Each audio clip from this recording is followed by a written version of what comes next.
मालवाहतूक करणाऱ्या चालकांनी पुकारलेल्या देशव्यापी संपामध्ये नगर जिल्ह्यातील चालकांनी सहभाग नोंदवला।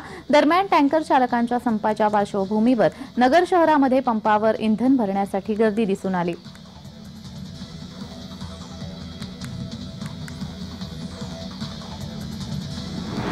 केंद्र सरकारने नव्याने आणलेल्या मोटार वाहन धोरणाच्या विरोधात इंधन वाहतूकदार चालक हे 3 दिवसाच्या संपावर आहेत। इंधन वाहतूक पूर्णतः ठप्प होणार असून याचा थेट परिणाम सर्वसामान्य नागरिकांवर होणार आहे। त्यामुळे इंधन भरण्यासाठी ज्या पेट्रोल डिझेल पंपावर इंधन शिल्लक आहे त्या ठिकाणी नागरिकांनी गर्दी केली असून पेट्रोल डिझेल मिळत नसल्याने नागरिकांची गैरसोय झाली आहे।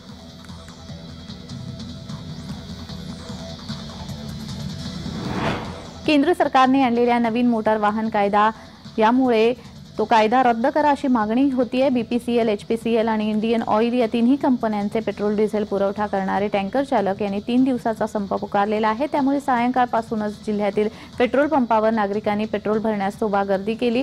तर पेट्रोल पंपावर जेवढे शिल्लक पेट्रोल आहे तेवढे संपल्यानंतर पेट्रोल पंपही बंद पडणार आहे। त्यामुळे नागरिक जास्तीत जास्त पेट्रोल आपल्या गाडीत टाकून घेत आहेत।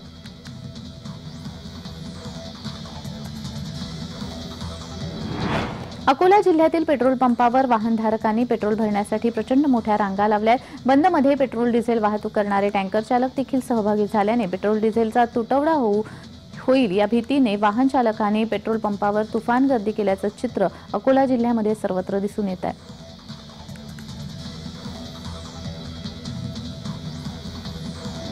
नवीन वर्षाच्या शुभदिनी मुख्यमंत्री एकनाथ शिंदे यांनी सहकुटुंब सिद्धिविनायकाचं दर्शन घेतलं। या प्रसंगी उपस्थित श्री सिद्धिविनायक न्यासाचे अध्यक्ष आमदार सदा सरवणकर यांनी सिद्धिविनायकाची मूर्ती मुख्यमंत्री एकनाथ शिंदे यांना भेट देऊन सन्मान केला।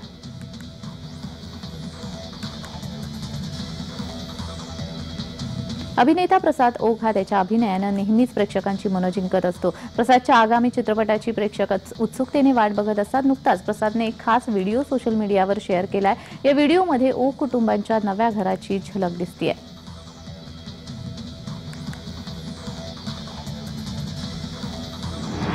अभिनेत्री रकुल प्रीत सिंह आणि अभिनेता जॅकी भगनानी लवकरच लग्नबंधनामध्ये अडकणार आहेत। दोघांची लग्नाची तारीख देखील समोर आली आहे। रकुल प्रीत आणि जॅकी भगनानी 22 फेब्रुवारी रोजी गोव्यामध्ये लग्न करणार आहेत। दोघांनी या लग्नाबाबत कोणतीही माहिती दिलेली नाहीये।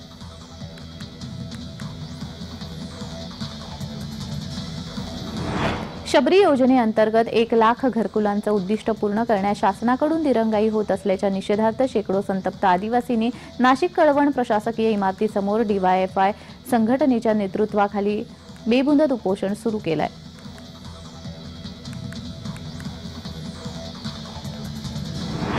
जळगाव शहरातील पेट्रोल पंपावर वाहनाच्या लांबच लांब रांगा पाहायला मिळाल्या। हिट अँड रन कायद्याविरोधात ट्रक चालक यांचा संप असल्याने पेट्रोल पंपावर वाहनाच्या लांबच लांब रांगा लागल्यात।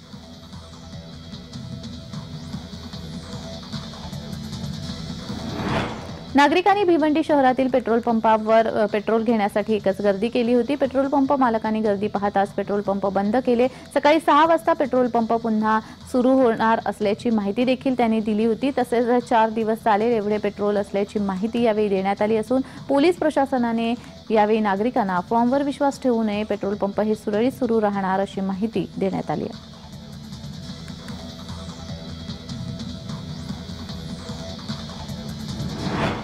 सर्व पेट्रोल पंप खुले राहतील। ट्रक चालकांच्या संपाचा इंधन पुरवठ्यावर परिणाम होणार नाही। ऑल इंडिया पेट्रोलियम डीलर्स असोसिएशनचे अध्यक्ष अली दारूवाला यांनी ही माहिती दिली आहे।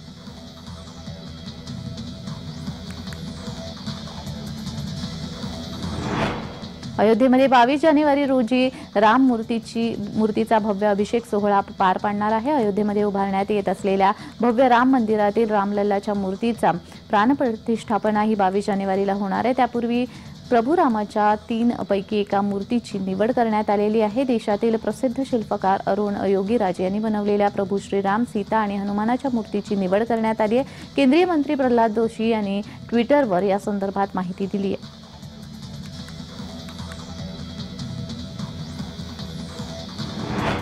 गँगस्टर गोल्डी ब्रार याला केंद्र सरकारने बेकायदेशीर कारवाया कायद्याअंतर्गत दहशतवादी घोषित केले आहे। गोल्डी ब्रार हा प्रतिबंधित खलिस्तानी संघटना बर खालसा इंटरनॅशनलशी संबंधित आहे। तसेच तो काँग्रेस नेते सिद्धू मुसेवाल हत्या प्रकरणातील मुख्य आरोपी आहे।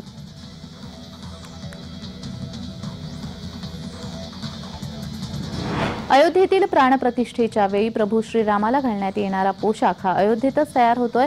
भागवत प्रसाद पहाडी हे श्रीरामांचा पोशाख तयार करतायत।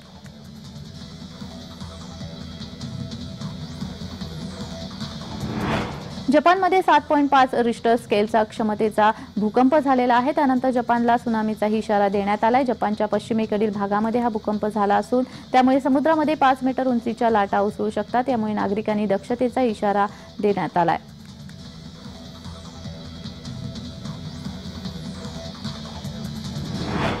आपल्या विविध मागण्यांसाठी अंगणवाडी सेविकांचा 4 डिसेंबरपासून बेमुदत संप सुरू आहे। यावर राज्य शासनाने लक्ष वेधण्यासाठी छत्रपती संभाजीनगर जिल्हा परिषद कार्यालयासमोर अंगणवाडी सेविकांनी धरणे आंदोलन केलं।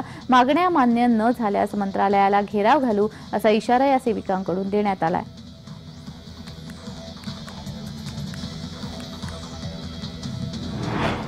अयोध्येच्या राममूर्तीच्या प्राणप्रतिष्ठा सोहळ्यामध्ये आता देवदेवतांना देखील निमंत्रण देण्यात येत आहे। अयोध्येच्या राम मंदिर न्यासाकडून विठ्ठलाच्या पायावर आमंत्रणाच्या अक्षता ठेवण्यात आल्यात। 22 जानेवारी रोजी अयोध्येमध्ये रामाच्या मूर्तीची प्राणप्रतिष्ठा होणार आहे। या सोहळ्याच्या अक्षता राम मंदिर न्यासाचे कोषाध्यक्ष किशोरजी व्यास यांच्याकडून विठ्ठलाच्या पायावर ठेवण्यात आल्यात।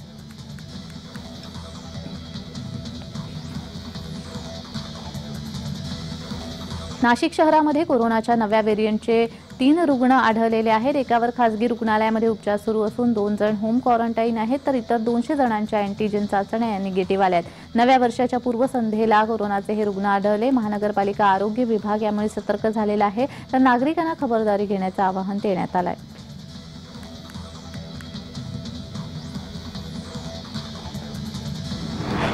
नंदुरबार जिल्हा पोलीस दलातील सर्वच वरिष्ठ अधिकारी कर्तव्यावर हजर होते। स्वतः पोलीस अधीक्षक PR पाटील हे बसस्थानक आणि रेल्वे स्टेशन परिसरामध्ये परिस्थितीचा आढावा घेत असताना त्यांना थंडीने बेजार झालेले अनेक बेघर नागरिक दिसले। त्यांनी क्षणाचाही विलंब न करता आपल्या सहकाऱ्यांशी चर्चा करून आदेश देत नवीन वर्षाच्या सुरुवातीला या नागरिकांना उबदार साहित्याचं वाटप करण्याचा निर्णय घेतला आणि रात्रीच नागरिकांसाठी पांघरण्यासाठी तसेच उबदार कपडे उपलब्ध करून दिले। पोलीस दलाच्या वतीने नवीन वर्ष सोशल पोलिसिंग माध्यमातून साजरा करण्यात येणार असल्याचा संदेश पोलीस अधीक्षकांनी यातून दिला।